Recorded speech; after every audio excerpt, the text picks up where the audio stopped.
তো রানী একদিন দাদুকে বলছিল যে দাদু আমি পাঁপড় খাবো ওখানকার।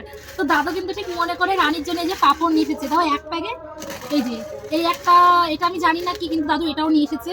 তো এটাও রাখলাম। তারপরে দেখো গাইস কত কিছু নিয়ে এসেছে, আমি বলতে বলতে আমার রীতিমতো আমি হাঁপিয়ে যাচ্ছি। দাদু কত কিছু নিয়ে এসেছে। এখানে আরো দুটো বিস্কুটের প্যাকেট রয়েছে। খাবার কিন্তু এখানে শেষ না, বললাম খাবারের ভিডিও কিন্তু আর একটা পার্টে আমি দেবো। তো এই যে খাবার রয়েছে। ও আমি হাঁপিয়ে যাচ্ছি বলতে বলতে যে দাদু কত কিছু নিয়ে এসেছে। আর এই দেখো দাদু কিন্তু আরো পাঁপড় নিয়ে এসেছে। এই পাঁপড়গুলো কিন্তু দাদু স্পেশালি রানীর জন্য নিয়ে এসেছে। রানী বলেছিল যে দাদু আমি ওখানকার পাঁপড় খাবো। রানী সেই ছোটবেলা একবার ওর মামা বাড়িতে গিয়েছিল পুনে, তো ওখানে একবার পাঁপড় খেয়ে ওর খুবই ভালো লেগেছিল। তাই ও দাদুকে বলেছিল যে দাদু আমি কিন্তু পাঁপড় খাবো ওখানকার। তো দাদু কিন্তু দেখো মনে করে কিন্তু সেই পাঁপড় আবার নিয়ে এসেছে। এখানে রয়েছে কাজু বাদাম, কিশমিশ, লঙ্কার গুঁড়ো, জিরে নিয়ে এসেছে, আর এখানে রয়েছে এলাচ। তো এর পরের ভিডিও হচ্ছে কিন্তু যে দাদু কি কি খাবার নিয়ে এসেছে।